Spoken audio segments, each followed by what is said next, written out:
you send email like the way most people do, which is there's kind of two ways. It's either like full of content, like just full of like teach lots of content, or it's like a big guru list, right? Just kind of pitch, right? So those are the two kind of main styles of email.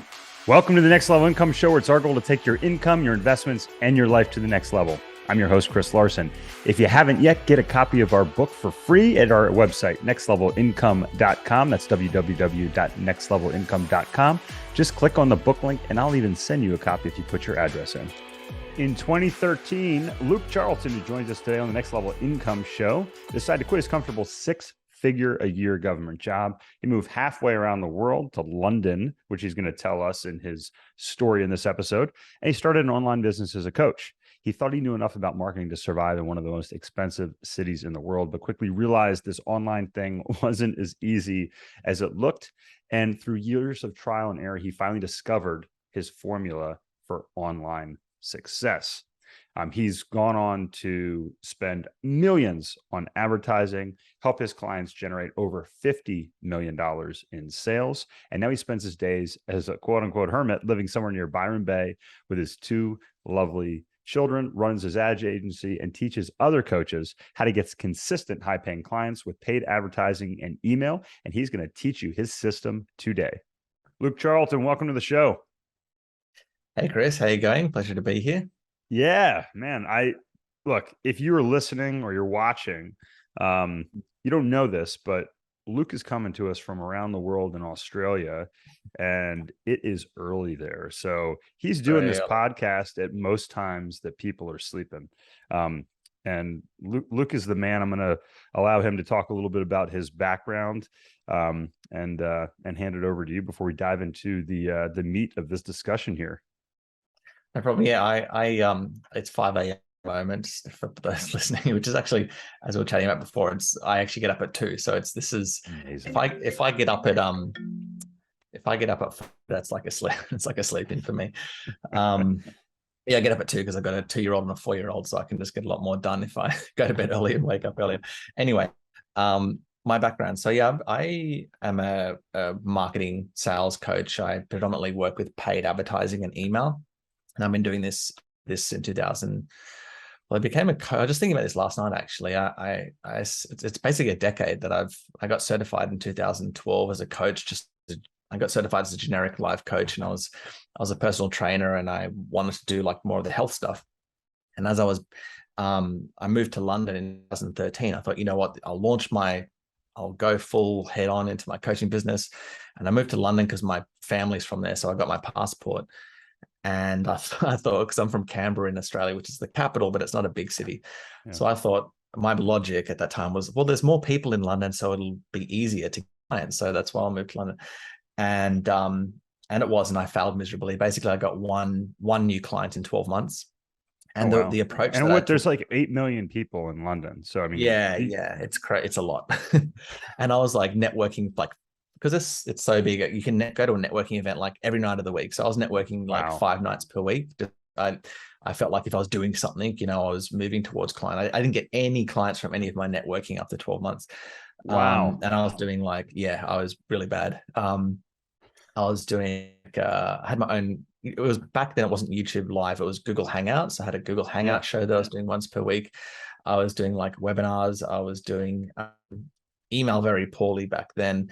It got so bad at the end where I was door knocking, literally going from restaurant door to restaurant door, like just door knocking, trying to not even sell my coaching at that stage because I was just so desperate. I was selling mobile applications to like create like just mobile websites. Because my mentor at the time said, yeah, they're really hot, just try and sell a few of those to bring in some cash flow. Anyway, door knocking was really not a great, it's kind of experience. Gives you a lot of confidence, get a lot of rejections, which the salespeople listening can probably, relate to that. But so I failed miserably, and I went over there with a lot of savings and came back with a lot of debt. I had to move back to Australia, and I ended up living with Anne because she was the only one that would let me live with her rent free.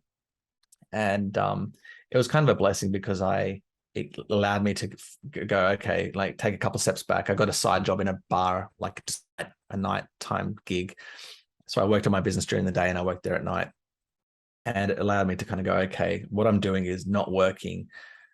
Stop chasing all these bright, shiny objects. Like I even signed up to an MLM company while I was in London selling pain patches. I actually have some of the pain patches still, pretty funny. So anyway, it allowed me to take a couple steps back and go, okay, I'm not, just doing all this random stuff is not working.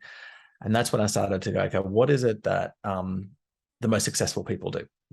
And really, I should have done this right in the beginning.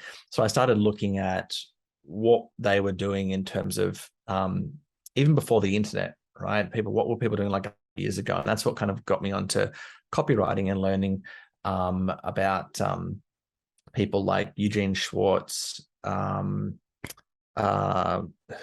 Joe Sugarman, Gary Halbert, Dan Kennedy, and all the kind of big names in marketing and copywriting. Yeah. And so I started just looking at them and looking at, okay, what makes them successful are these kind of like boring principles, these fundamentals. And that's what what has made me so successful. We'll talk about in a little bit in terms of like where I've gone. But I started realizing what makes you successful is not like these bright, shiny new funnels or this tech. It's the boring stuff that people don't really talk about. Yeah. Like step one, if you're going to sell a product, you need to understand that if you want to like attract that client, understanding them almost better than they understand themselves, right? Their biggest pain points, their frustrations, their desires, the problem that they're struggling to solve. That's step one as a fundamental, and that requires hard work. It requires research. It requires doing all of the tedious work people just don't want to do. It requires getting on the phone with people and having conversations. Yeah. And to me, it's just like now looking back, it's so simple. It's on the phone with people, have a conversation, figure out what they're struggling with. But for whatever reason, people, and I was the same, we just look for these kind of easy shortcuts to like, oh, what's the funnel? Like, is it a 5-day challenge? What's the shortcut to success? And so I went away from that and looked more at the fundamentals. And so that's what I kind of harp on about now. It's not the sexiest topic a lot of the time, but it's what actually gets results, what makes you a lot of money. So anyway, I started learning copy and getting deep into that. And then I was at that stage, I was really tired of like pounding the pavement, of like literally door knocking, right? Chasing down leads. That I knew I wanted a more automated way of getting clients. It's the typical, like, I knew there was there had to be a better way kind of phrase. And that's what went to paid advertising. And this is back in 2015 now. And Facebook was just starting to become like, and I found this guy and I bought his Facebook advertising course, and he ran an agency, and he put up an ad inside his private coaching community. Hey, I'm hiring media buyers. I applied, and out of 50 people, I got the gig. And so I went from spending like $20 a day on my own campaigns to like $100,000 a month, literally overnight. Probably more than that, it's probably like $200,000 a month. He just threw me in the deep end, basically. So I learned very quickly how to run ads. Yeah. So I worked with him for a couple of years, and then I went out and started my own agency. So I've been doing that ever since. So there's like kind of two sides to my business, where I will, set up and scale campaigns that get appointments for coaches and experts and service professionals, salespeople. And the other side is I'll coach people how to do the same thing if they're not a fit for the done for you side. Yeah. Now part of my story as well is going back to the fundamentals. I was really tired of all the kind of complex funnels and all this stuff. Yeah. And one of the things I noticed that people have been doing for like the last 100 years, very simple strategy, right? To get clients is step one, you build a list, right? Of quality leads, build a list, and you email that. Before internet, it was kind of, you just direct mail them, right? So you build a list, or you put it up an ad in a newspaper, get inquiries, and then you send direct mail. The internet version of that is you build an email list and you mail them. And even to this day, email is the most profitable marketing method. It's the best ROI. How about that? Even with like SMS and Messenger and all that, like email has the highest ROI. That follow-up mechanism, right? You can send multiple marketing messages and follow up with your prospects. And so that's what I focused on. It was not the sexiest. That's what works really, really well. So I got really good at paid advertising. Then I started getting, great at email too. So I kind of combine those with my clients, running ads and showing them how to use email without, it's like how to get high paying clients without any complex funnels, right? Using advertising and email is kind of it's like through, through that journey. So that's what I teach. And amazing. So I do want to kind of rewind a little bit here, Luke. So, people might have heard this in the intro, but you had a nice, comfortable 6-figure government job before you moved into this. What, tell us a little bit about what you were doing, and what was the decision that allowed you to make that leap, or inspired you to make that leap to entrepreneur? So I actually worked for the Australian Federal Police, which is basically the FBI, like it's equivalent to the FBI in the US.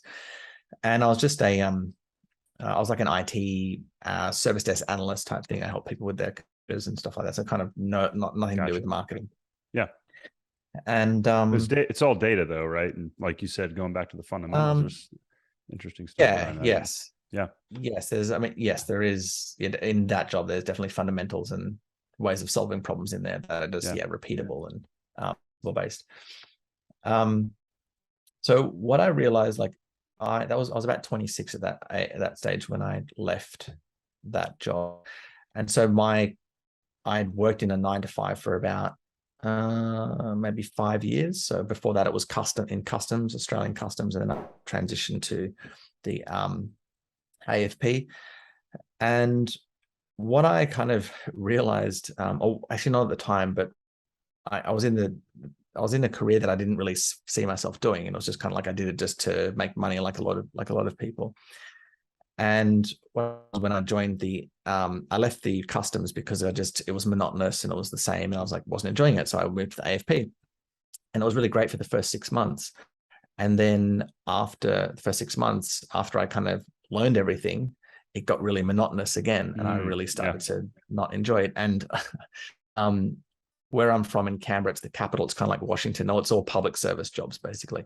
Yeah. And the only way you can move up in your career is if someone dies or if they retire. Like seriously, like it's very hard to like move up. There's no progression. Dying and retiring sound miserable too, but I mean, it sounds miserable being in that sort of role. Yeah, it's like no progression at all, right? And as you know, being a business owner, like every day you are growing. It's like you don't have an option. Otherwise your business falls apart. Anyway, but I didn't realize that at the time. I just knew I didn't like it. I didn't realize it was because of no growth, like no personal growth. Because I like the first 6 months when I'm learning stuff and it's all new. But it's very monotonous. And all I knew is I just didn't want to be in this a 9-to-5 type role anymore.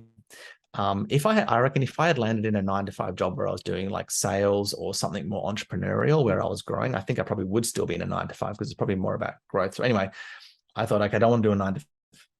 They're all monotonous. I want to grow my own business. It wasn't even a monetary type decision. It was just like, I want something that's a bit more fulfilling. Sure. Absolutely. Yeah. And the catalyst was I just really hated the job. And I probably, what I did was I just quit the job to London, which I probably don't recommend. Like if you wanted to start a business, I recommend kind of keep your job as long as you can, so you have that cash flow to support you, and build your business on the side. But I think that's a great I just was in such a bad spot. The way I describe it is like having a straitjacket on your soul. Like I just felt so constrained. Like I got so bad at the end of my time there that I kid you not, like every hour I would have to stop. I would walk around the building and then I would do another hour. Like it just got that kind of I don't know, depressing, I guess. It was really bad. So that was me, and that's why I quit. But if you can kind of grit your teeth through your job, I recommend it's much better to bring in that cash flow. Because as I said, I just went into a lot of debt in London. It wasn't a good position to be in. I think that's such a good rule. And I mean, that's why I teach a lot of our coaching clients. It's what we teach through our course. And I used to train salespeople, and we were on call. We were in the medical device industry. It's very challenging, very stressful. A lot of hours, and you don't have control over your time, which I think studies have shown that, having control of your time is one, if not the predictor of happiness in a job, having, that internal ability to control kind of what you're doing and the time that you do it. Like janitors are happy because they get to kind of decide what and when they're going to do it, as long as they have pride in their job. But we have a lot of salespeople that listen. We have a lot of entrepreneurs that listen, Luke. And you've worked with thousands of coaches, and correct my numbers here if you're anything, but is it true you sent over 1 billion emails? Yeah, I haven't written 1 billion emails, if that's what you're asking, but I've sent over 1 billion emails. It actually still sounds pretty like amazing. A big number, but it's actually it's not that. Like if you break down, like let's say as an example, let's say your list is like, because I send an email each day, right? A daily email. Sure. And, but let's say your list is like 10,000, right? If I send 10 emails, that's 100,000. That's 100,000 emails right there over 10 days. So it's 1 billion sounds like a lot. Like a lot. You can get there fast if you have a good sized list, though. It sounds like yeah. But also if you're sending daily, like I do as well, so you can get there pretty quick. DJ Van Kern, it's good to see you. I look forward to talking about the 4 Institute and your upcoming fall program. I'd love for you to just introduce yourself real quick and tell us a little bit about what it is. Yeah, so DJ Van Kern, and I'm the founder of the 4 Institute. And then I've also worked for a number of very prominent families on the real estate portfolios. Yeah, we've had DJ on the podcast, and DJ works with family offices that are typically, and correct me if I'm wrong, $250 million or more in net worth. And the 4 Institute, I'm super excited for this program that I'm going to be attending. Typically, this is information and access to typically only these family offices get, but you're opening this to our investors as well. So we actually, it's an executive education program. And in the program, we've put together some of the most prominent professors around the country and industry experts. So we have professors from Wharton and Harvard and University of Denver, University of Chicago. We have family office and real estate experts, and we focus in on what it is to maintain and really generate significant growth through real estate. And it's in a format that's extremely valuable. And on our front page at 4.institute, not .com, but .institute, you can even see videos of people and their experiences. Awesome. And so I guess, DJ, what is someone going to learn that attends this class? They're going to learn how to analyze opportunities.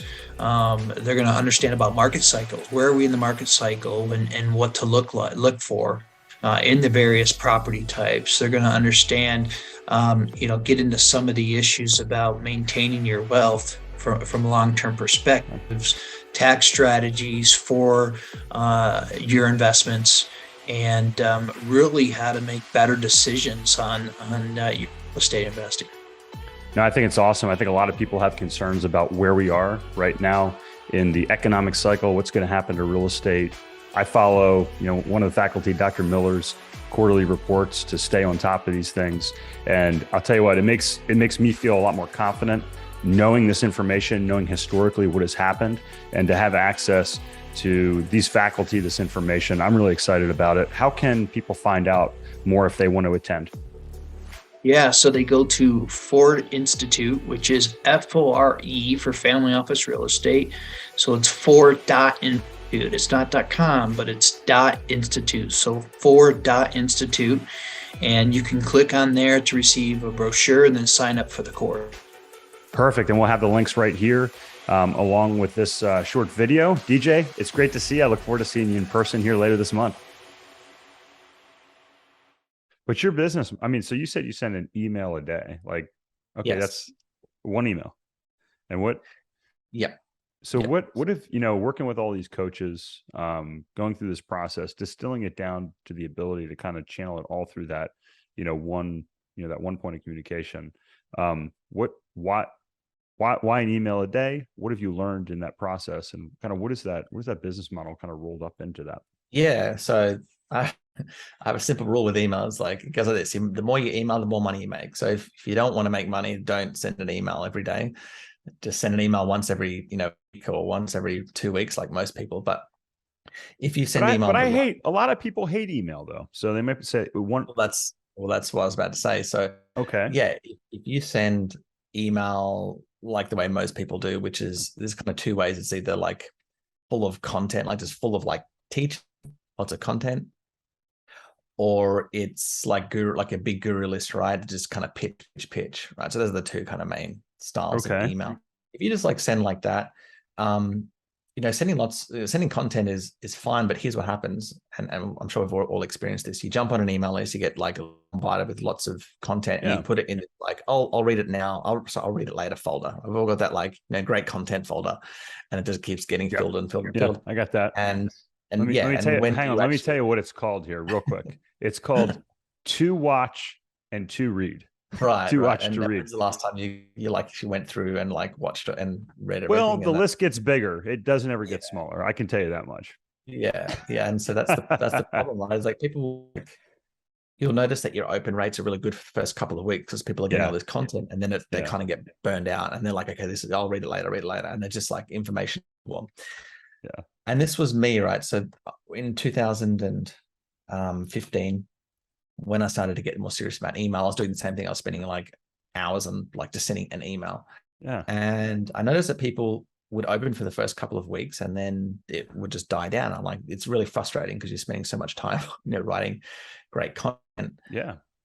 And then what I also noticed, which is also frustrating, is that they can't take 5 minutes to read my email, but they can spend like 2 hours a day. Like if you just Google how much time people are spending on social media, how much time are people watching Netflix or YouTube, it's literally hours per day. So they can insane. Yeah. Look at this stuff that doesn't improve their life. My content does improve their life, and yet they're not even paying attention to it. So there's like a disconnect there. What's going on? Well, obviously, if I want to get my content consumed, I need to make it like more like what these platforms are doing. Another way of saying that is make it more entertaining, right? Because the reason why people are on social media watching Netflix is because more entertaining. Interesting. Yeah, entertaining. Now again, I'm an engineer. I'm a boring guy, so I hear entertaining. Well, that's my next thing. Yeah, that's my next thing. It was like most people, I'm not an entertainer. I'm not funny. I'm not a comedian, etc. Now you just made me laugh. That was funny. Yeah. So that's the next. I just go down the objections, right? This is how I write a sales page. It's like, okay, send an email per day, like so you're. And then of course I say, just send entertaining emails. Well, I'm not funny, etc. So if you look at like Hollywood and again Netflix, YouTube, some of the most entertaining content is if you actually think back to how we were raised, right? In terms of the way that we speak and we communicate from when we start speaking, like maybe 15 to 18 months old. Sure. And onward, the way that we learn to communicate is through stories, right? You've probably seen books that Bible. It's like neurologically wired to like communicate with stories, basically. Yeah. It's natural. And if you look at Hollywood, Netflix, etc., YouTube, the most entertaining content is in a story, right? That's because it's just naturally entertaining. So we are, by telling stories, by communicating with our when we communicate with our spouse, our kids, our friends, when we're naturally speaking in stories are inherently entertaining.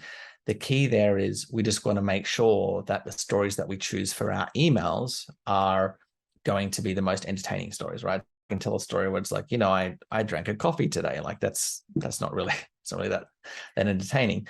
Unless it's out of an Ember mug. Exactly. I can tell your audience what that is if you want.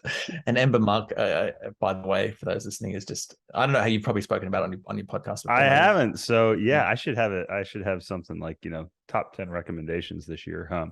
But yeah, so, Luke and I were talking before the show here, and I saw him drink his coffee, and we're both early risers. Although Luke, you got me beat at 2 a.m. Like, come on, dude, you're crushing me there.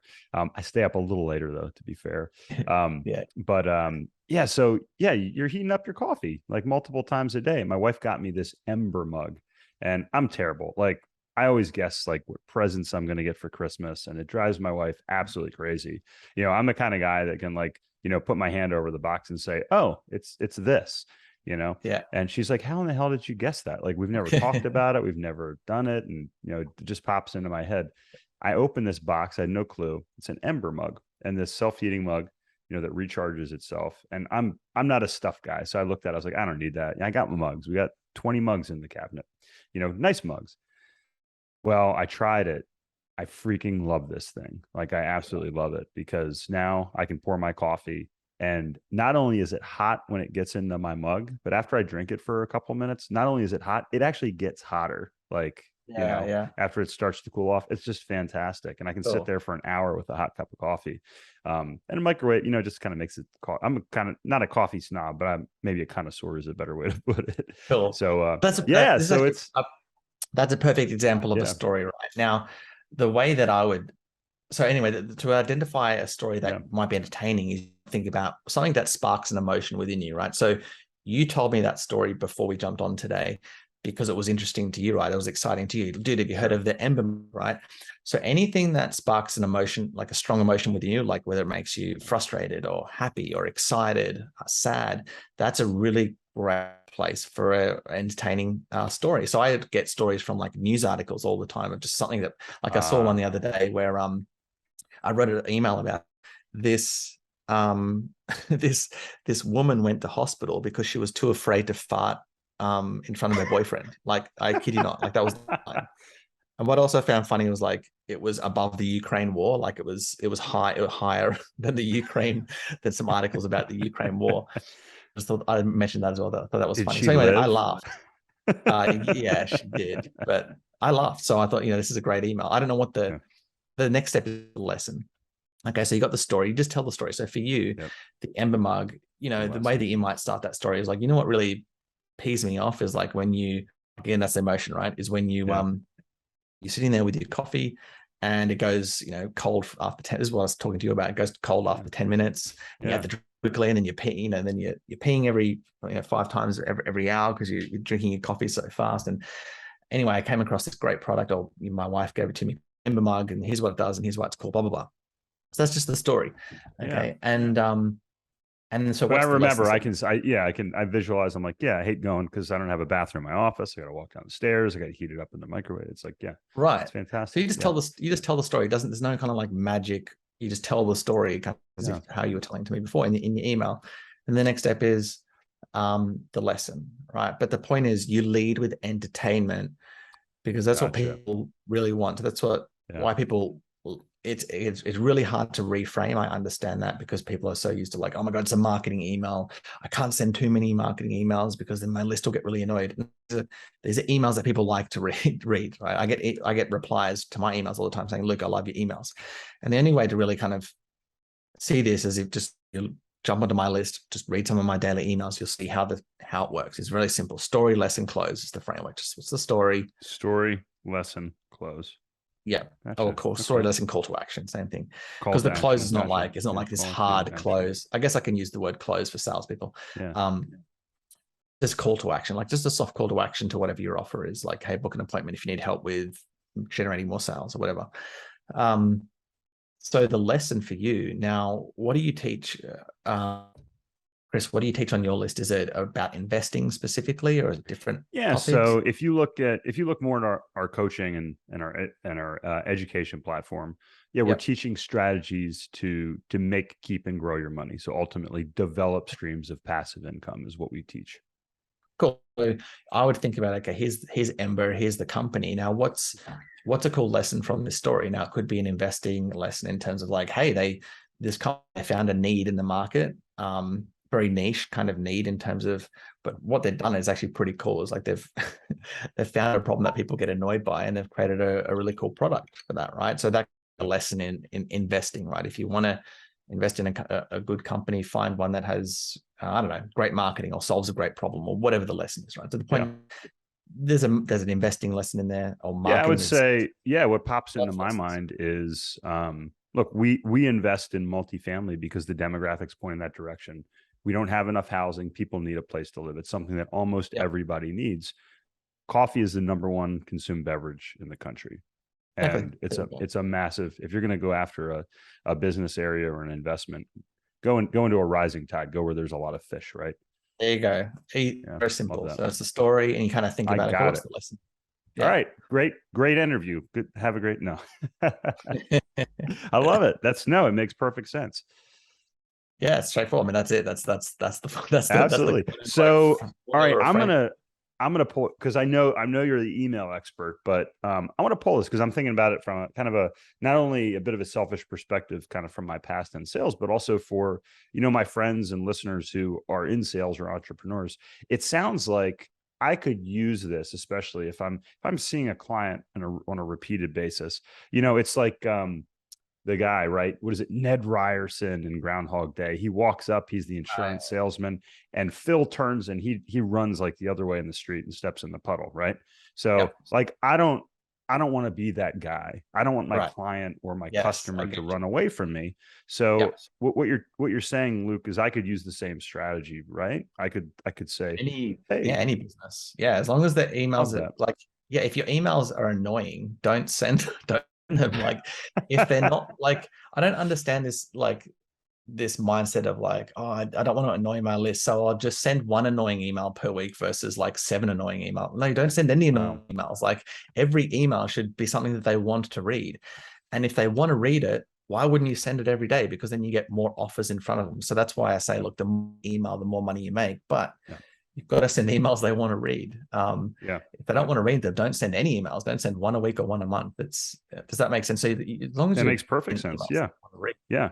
But no, it's fantastic, because I think, if for people, what are the biggest mistakes you see that people make when they're sending emails? I mean, I see not doing these things, but So in terms of like, so number one is not sending email I actually want to read, so relevant and entertaining.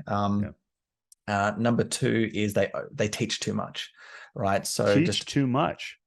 Overteach. So that's why I do the story lesson close. It's not like story blog post, right? It's not a blog post where it's like, okay, here's how to sign up to funnels, and then once you're in ClickFunnels, then this is the type of funnel that you create, and then here's how to set up the landing page. Is like a really long blog post. That's not what, and that's kind of like what I used to do, like when I was getting into email many years ago.